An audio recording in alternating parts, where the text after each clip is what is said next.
The cabin lights dimmed as Flight 227 soared high above the Atlantic. The night sky outside was a blanket of darkness, pierced only by the occasional twinkle of stars. Inside, passengers dozed, read magazines, or scrolled through glowing phone screens, trying to ignore the long hours ahead. At seat 3B in business class sat Dr. Marcus Hayes, a tall black man in his early 40s. He wore a casual blazer over a simple shirt, glasses resting on the bridge of his nose as he flipped through research papers. His life was dedicated to medicine. A renowned cardiologist, Marcus had saved hundreds of lives in operating rooms and emergency wards. But tonight he wasn't Dr. Hayes. He was just a passenger traveling home to see his daughter after weeks abroad at a medical conference.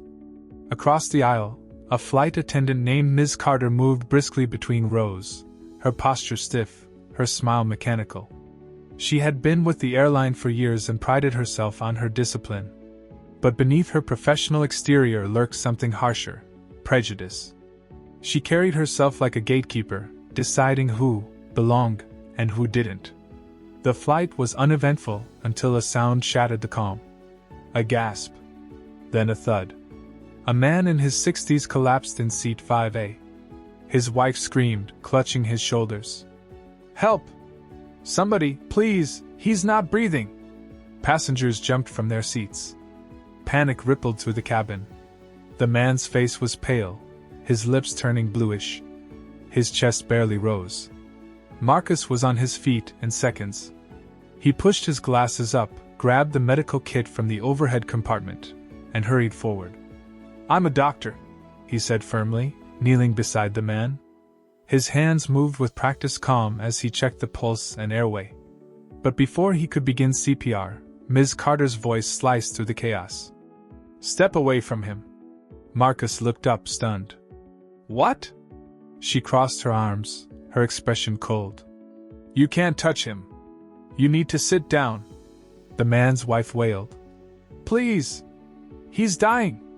Marcus leaned closer to the patient. "Ma'am, I need space to work." He tilted the man's chin, preparing chest compressions. Ms. Carter yanked his arm back. "I said step away. We'll wait for medical personnel when we land." Marcus's jaw tightened.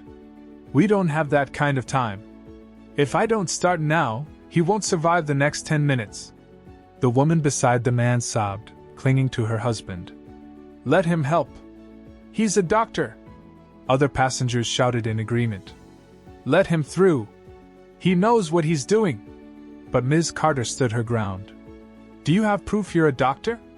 ID? Credentials?" Marcus's voice hardened. "I'm not carrying a medical degree in my pocket. What I do have is 20 years of experience, and the knowledge to keep this man alive." Ms. Carter glared at him, her tone sharp with suspicion. "I don't believe you. Sit down or I'll have you restrained." Gasps erupted. Passengers looked at one another in disbelief. The man on the floor convulsed, his breathing shallow, seconds slipping away. Marcus clenched his fists, his instinct screaming to act. Every second mattered. Every heartbeat, or a lack of one, could tip the balance. And then the man's chest went still. His wife screamed. "He's not breathing! He's dying!" Marcus's voice thundered, commanding. "If you don't let me work now, you'll be responsible for his death." But Ms. Carter reached for the cabin phone. "Captain, we have a situation up here." The passengers' outrage boiled over. A man shouted, "Are you insane? He's a doctor!" Another woman raised her phone, recording. "Everyone's going to see this." But Ms. Carter held firm, blocking Marcus with her body. And so, with a man's life hanging by a thread, and an entire plane of witnesses caught in the storm, the stage was set for a clash no one on board would ever forget. The cabin became a battlefield. The man on the floor gasped weakly, his wife clutching his hand, tears streaming down her face. Passengers leaned over seats, some pleading with Ms. Carter, others yelling in anger. Marcus's eyes locked on the patient. His mind raced through protocols, the urgency of CPR pressing down like a weight. Every instinct screamed at him to push past this woman and save a life. But her threats loomed heavy: security, restraint, accusations. The captain's voice came through the intercom. "Ladies and gentlemen, please return to your seats. We are aware of a medical situation and are contacting ground support." Ground support. Marcus's heart sank. The man didn't have an hour to wait. He had minutes. The wife sobbed louder. "Somebody help him! Please!" Finally, Marcus couldn't stand still. He moved forward again, kneeling beside the man. "I can't let him die," he muttered. Ms. Carter shoved him back. "Sit down or I'll call the air marshal," the cabin erupted. "What is wrong with you? Let him help. She's crazy." Marcus's voice boomed, louder than the chaos. "If this man dies, his blood is on your hands." Passengers raised their phones higher, recording everything. Some even shouted at Ms. Carter. "We'll report you. You'll lose your job for this." But she doubled down, her face flushed. "You think you can just claim to be a doctor? For all I know, you're lying." Marcus's patience snapped. He pulled his wallet, flipping it open to show his medical ID card. Marcus Hayes, MD, cardiologist, Boston General Hospital. Verified. "Now move!" She froze, but only for a second. "Anyone could fake that." Gasps again. The wife collapsed beside her husband, crying. "Please, sir, please save him. Don't let him die." Marcus's voice shook with suppressed rage. "Ma'am, I'm going to help him. Whether she likes it or not." And with that, he started chest compressions. His hands pressed rhythmically, powerfully, years of training guiding every motion. 1, 2, 3. He counted, his focus unshakable. The man's chest rose faintly. Marcus tilted his chin, gave rescued breaths, then continued compressions. Passengers leaned forward, some whispering prayers. But Ms. Carter wasn't done. She grabbed the cabin phone again.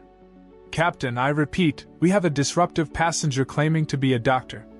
The cabin exploded with shouts. "He is a doctor! We're witnesses! He's saving his life!" The captain's voice returned, tense. "Secure the situation, Ms. Carter." Her eyes narrowed. She reached for Marcus's shoulder again. "That's enough." A passenger stood between them, blocking her hand. A tall man in his 50s, voice trembling with anger. "Touch him again and you'll have to go through all of us." Others nodded, standing from their seats. A wall of humanity formed between Marcus and Ms. Carter. The tide had shifted. She stepped back, her authority crumbling as the cabin rallied behind Marcus. And then, it happened. The patient coughed. A weak, rattling sound, but it was breath. Marcus leaned closer, relief flickering across his face. "He's back," he whispered. "He's breathing." The wife clutched her husband's hand, sobbing with gratitude. "Thank you, oh God, thank you!" Applause erupted.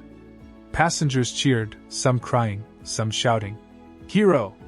But the celebration was short-lived. Ms. Carter's voice sliced through the air. "Sit down now, or I'll have you arrested when we land." Marcus stood slowly, sweat dripping down his brow. His voice was low, steady, dangerous. "I just saved this man's life. And you tried to stop me." The passengers booed her, their anger boiling over. "You should be arrested. She's a disgrace." But Ms. Carter's pride wouldn't let go. She stormed to the cockpit, slamming the door behind her. Minutes passed. The cabin buzzed with tension. The patient lay breathing weakly, stabilized for now, thanks to Marcus. The passengers whispered about lawsuits, justice, accountability. And then, the announcement came. "Ladies and gentlemen, this is the captain speaking. Due to the situation on board, we will be met upon landing by federal authorities." A hush fell over the cabin. Federal authorities? The words sent a chill through the air. Ms. Carter reemerged, smug satisfaction on her face. She thought she had won. But she didn't know the storm that was waiting for her when they touched down. The plane landed with a jolt, the tires screeching against the runway. Passengers sat in tense silence, clutching their belongings. some still recorded discreetly, unwilling to miss what came next. As the plane taxied to the gate, flashing lights appeared outside, federal vehicles lined up on the tarmac.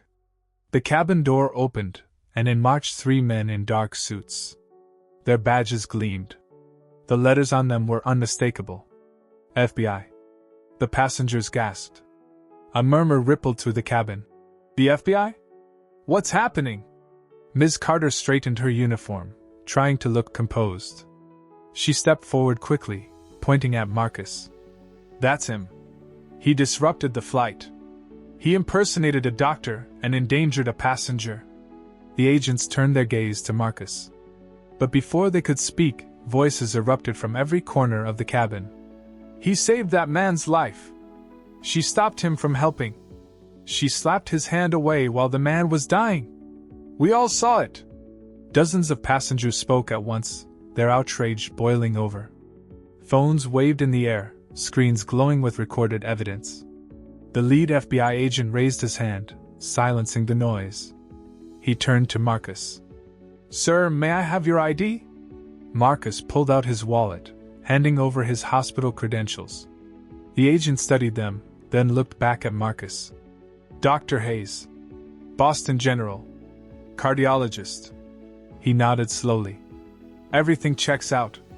Then his eyes turned cold as he shifted to Ms. Carter.